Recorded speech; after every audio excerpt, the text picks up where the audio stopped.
Hi guys, welcome to my new upload videos, and this one tatakal natin kung talaga ba na legit itong isa sa mga work from home jobs na napapanahon sa mga single moms and yung mga tambay and doon sa mga housewives no, na gustong kumita para sa kanilang pamilya na matulungan kanilang mga asawa.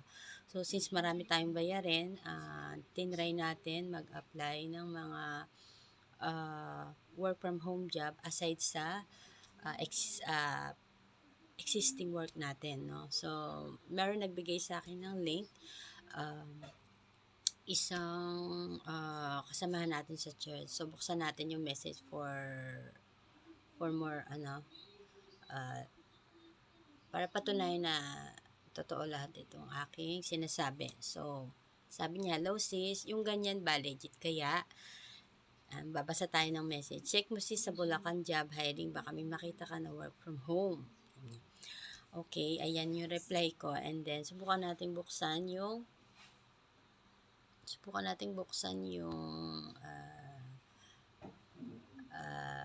link. Ito yung link na binigay niya, yung Bulacan Mega Job Hiring. So, open natin. And then, diyan, kauna-unahan mo makikita si Noli M. Letran. So, order assistant, work from home. Dapat marunong magbilang and sulat. Salary is 800 a day. Religion daw is kahit ano. And then, PM nyo lang bio data nyo. Thanks. So, dito nag-comment din ako dyan. And then, wala akong comment pala dito because I directly message. Pero napapansin nyo, ang dami nag-comment. Ayan. So ang dami talaga nangangailangan ng job ngayon, di ba? Tama.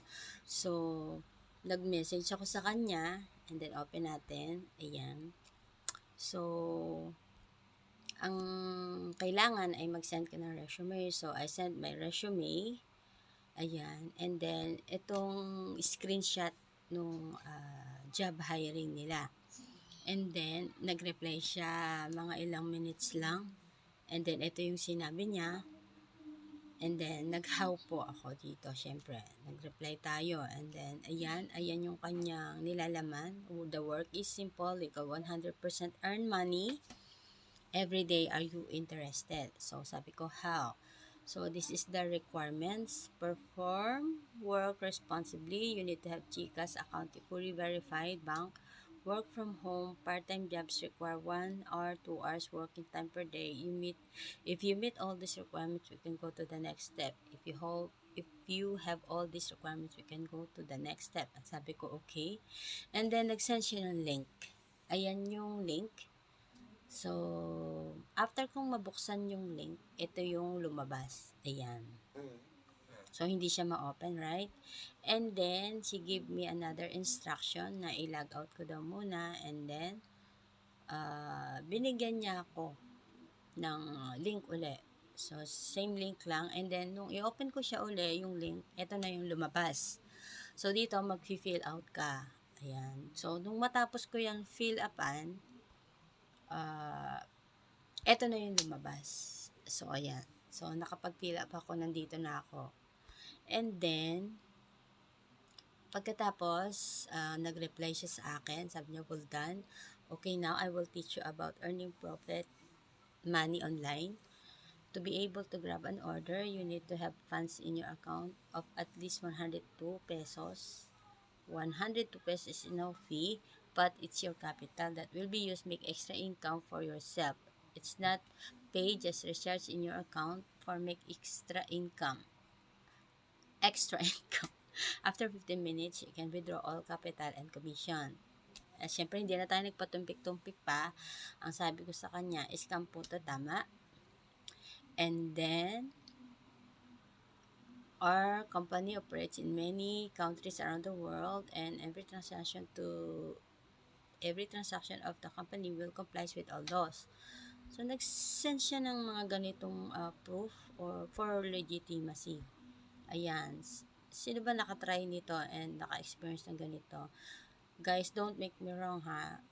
I feel talaga na malakas ang kutob ko na scam siya. And, pero hindi ako sure kung scam ba talaga siya. So, sa mga naka-experience nito, please help me uh, to check kung scam ba talaga. And then, ayan, nag-send pa siya ng ganyan na nandyan talaga sila. And then, yan pa yung sabi niya. And then, eto pa, nagbigay pa siya ng mga proof of legitimacy na common sa mga scam. Yung nagpapakita na sobra-sobrang pera, maraming pera na talagang totoo sila. Ayan yung mga pinakita. So, hindi pa rin tayo masyadong naniwala. And then, nag-asa ko ng video call. So, gusto kong malaman kasi kung sino ba talaga yung kausap ko dito.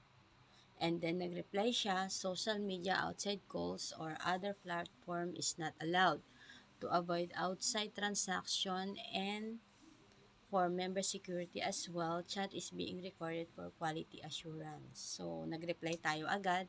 Sorry, I'm not interested since you cannot do video call. That means you're hiding your true identity.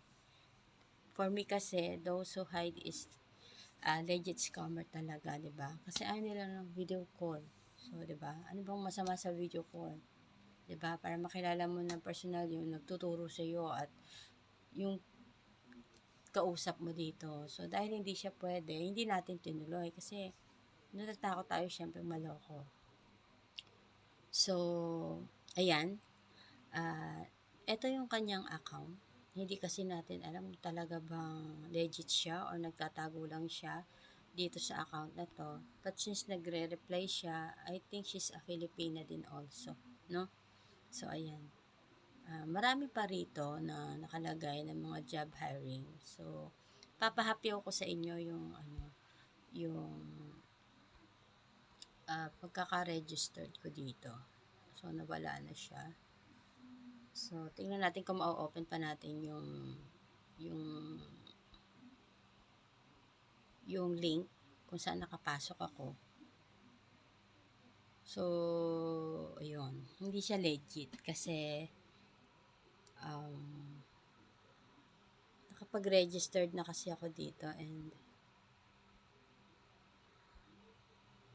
hindi ko na makita yung yung record ko kanina. So, hanapin natin dito. Hanapin natin. Okay, wala siya dito. So, nawala siya. So, hindi siya legit. No? Nawala yung account ko. Nawala na yung account ko. So, pakikita ko na lang sa inyo isa kong record kasi pangalawang record ko na to. So, hindi iyan. So, ito yung isa. So, ito, yan. So, ganito yung itsura. No? So, ganito yung itsura. Pakita natin. I-ano natin.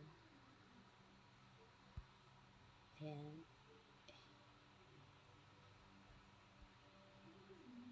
Ano ba itsura niya? Yan, ganyan yung itsura niya. Yan. Ganyan yung itsura ng loob ng kung makikita nyo. Ayan. So, ganun guys, no? Correct me if I'm wrong, no? Ayoko rin naman may masira dito na business kung legit talaga ba sila. So, correct me if I'm wrong. Please help me check this link, this account, kung talaga bang legit sila, this work from home job na isa sa pinaka in demand ngayon na hindi mo malaman kung totoo ba. So, yun lang guys. Salamat po sa panonood. Please share, like, and comment this video kung meron akong naitulong or na-share na maganda information na nakatulong sa inyo. Paano ba malalaman kung legit ba talaga ang ina-applyan nyo na work from home job. So, wag maging mahiya magtanong. Kailangan itatanong mo. And kung may mga kaduda-duda, syempre, pag nagdududa ka, wag mo na ituloy. So, yun lang guys. Thank you po until my next upload. Bye-bye.